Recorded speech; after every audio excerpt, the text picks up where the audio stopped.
Ingat ka. US Barkada, handa na ba kayo para sa The Big Switch?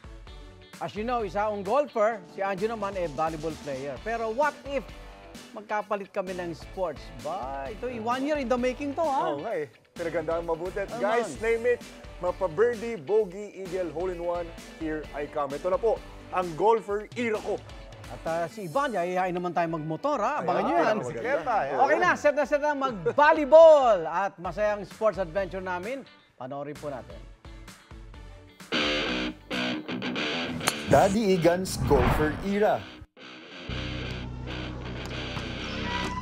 Ito naman si Anjo sa kanyang volleyball player era, kung magpalit kaya kami, may maka-score kaya?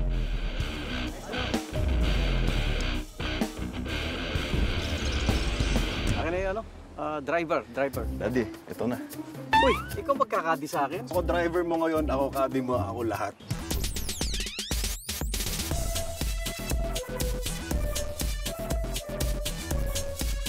Alam mo, itong laro ng golf, kaya nagustuhan ko una.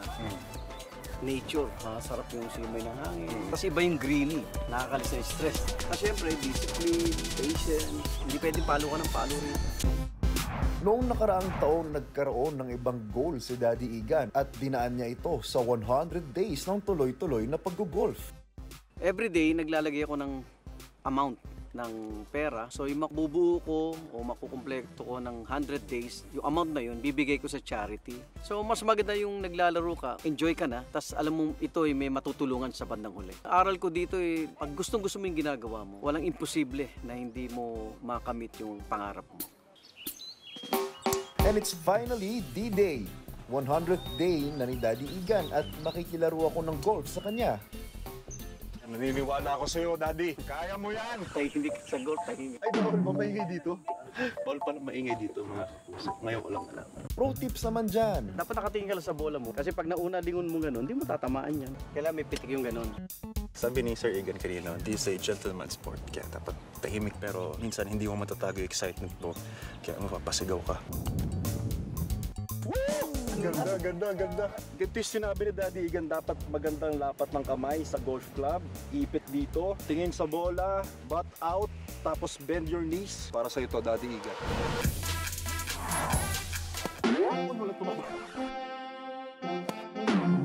Kalbo, butas na. Oh, the golf is not golfing. Tumama! Counted na yun. Dahil sinuportahan ako ni Anjo sa aking 100 days of golf, susubukan ko rin mag-in sa hiling niyang volleyball. Oh, nandito ka rin pala. Pumunta ka sa teritoryo ko, di pupunta ako sa teritoryo mo. Ngayon tayo magkakaalaman. Daddy, tuturuan kita kung paano maglaro ng volleyball. Siyempre, basic to. Ano una natin gagawin bago tayo sumabak? Stretching, Daddy. Kaya natin Stretching. Kaya mo mag-balance, tapos hila. Wala na akong balanse. Ganyan tayo. So, ito na pinakamadali sa lahat. Tingnan mo to. Kaya mo yan. Ano? Pinaggagawa mo sa akin. Parang nalalakihan ka sa akin. Ay, sorry, Di. Ay, bako, Okay na, lang, stretching.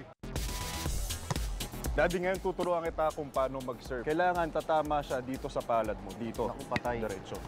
Angat mo dito. Serve. Ganon. Yan. Totos mo lang. Sa harap mo lang. Ngayon naman tuturuan kita kung paano mag-dig. Ganito kamay. Tapos straight ang elbows. Parang golf.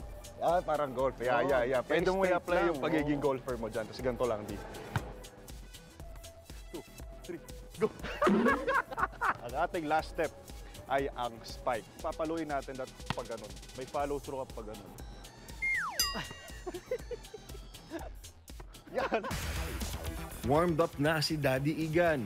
Pero ayoko naman sabihin niyang may home court advantage ako kaya kampi muna kami laban sa aking team for 4 years, ang Mapua Men's Volleyball Team. Lakas! Let the games begin! Bigyan mo kasi. Mine! Palo! Mine!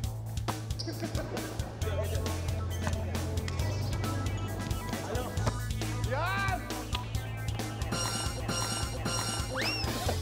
Ganun ba yun? Ay, good ball!